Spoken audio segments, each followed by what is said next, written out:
Intuitive computer পক্ষ থেকে আন্তরিক শুভেচ্ছা। প্রিয় শিক্ষার্থী, আজকে আমি অ্যাডোব ইলাস্ট্রেটরের একটি গুরুত্বপূর্ণ টিপস অ্যান্ড ট্রিক্স আপনাদের সাথে শেয়ার করব।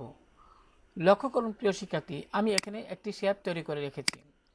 এমত অবস্থায় এই যে শেপটি আমি এখানে তৈরি করছি, এখন এই শেপটিকে আমি যদি একটু ছোটো করতে যাই তাহলে স্বাভাবিকভাবেই প্রয়োজন হয়, আমরা যখন কোনো শেপ তৈরি করি তখন এটিকে বড় ছোটো করতে হয়, কিন্তু ছোটো যখন করতে যাই তখন অনেক সময় শেপের যে একটি আকৃতি সেটা কিন্তু ঠিক থাকে না। যেমন আমি যদি আপনাদের একটু দেখাই, যেমন আমি এখানে টুল বার থেকে আমি সিলেকশন টুলটিতে ক্লিক করলাম এবং শেপটির উপর একবার ক্লিক করলাম। প্রিয় শিক্ষার্থী, এবার যদি আমি কিবোর্ড থেকে শিফট এবং অল্টার কি চেপে ধরে আমি এখানে কর্নারে যে আপনার একটি রিসাইজ বক্স দেখতে পাচ্ছেন, এখানে মাউসের বাম বাটন চেপে ধরে যদি একটু শেপটিকে ছোটো করি, লক্ষ্য করুন আমি যদি একটু ছোটো করি, মনে করি অতটুকু রাখতে চাই এবং রেখে এমত অবস্থায় মাউসের বাম বাটন প্রথমে ছেড়ে দিলাম, তারপর কিবোর্ড থেকে শিফট এবং অল্টারকে ছেড়ে দিলাম। কিন্তু প্রিয় শিক্ষার্থী খেয়াল করুন, এখানে কিন্তু শেপের যে অরিজিনাল যে রেশিওটা ছিল সেটা কিন্তু এখন পরিবর্তন হয়ে গেছে, অর্থাৎ শেপটি বড় থাকা অবস্থায় যেরকমটি ছিল এমনটা এখন আর নাই।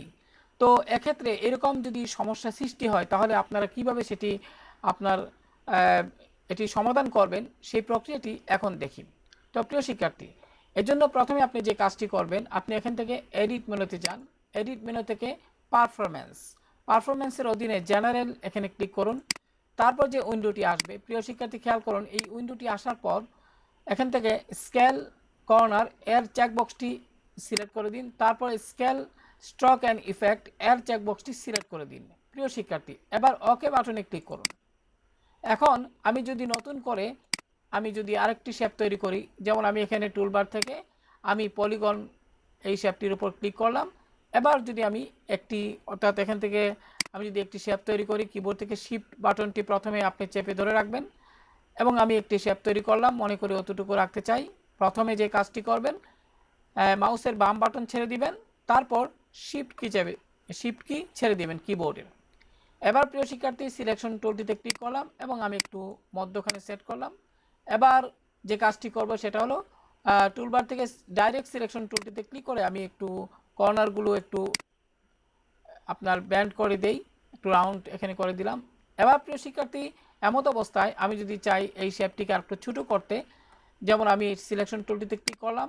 এবার যদি প্রিয় শিক্ষার্থী আমি মাউসের বাম বাটন দ্বারা এই রিসাইজ বক্স এখানে ক্লিক করে ধরে রাখলাম, পাশাপাশি কিবোর্ড থেকে শিফট এবং অল্টার কি চেপে ধরে আমি মাউস দিয়ে যদি আমি একটু নিচের দিকে ড্র্যাগ করি, তাহলে লক্ষ্য করুন আমার শেপটির কোনো আকৃতি পরিবর্তন হচ্ছে না। যেমন আমি মনে করি অতটুকু রাখতে চাই। এবার প্রথমে আপনি যে কাজটি করবেন প্রিয় শিক্ষার্থী, মাউসের বাম বাটনটি ছেড়ে দিন, তারপর কিবোর্ড থেকে শিফট এবং অল্টার কি ছেড়ে দিন। এবার যদি আমি একটু বাইরে ক্লিক করি সাদা অংশে, লক্ষ্য করুন এখানে কিন্তু শেপটির অরিজিনাল অর্থাৎ শেপটি যখন বড় ছিল তখন যে অবস্থায় ছিল, ছোটো করার ফলে কিন্তু শেপটির কোনো পরিবর্তন হয় নাই। তো আশা করি প্রিয় শিক্ষার্থী, যারা অ্যাডোব ইলাস্ট্রেটরে কাজ করেন তাদের জন্য আজকের এই ছোট্ট টিপস অ্যান্ড ট্রিক্সটি অনেক কাজে লাগবে। তো ভালো থাকুন সবাই, আল্লাহ হাফেজ।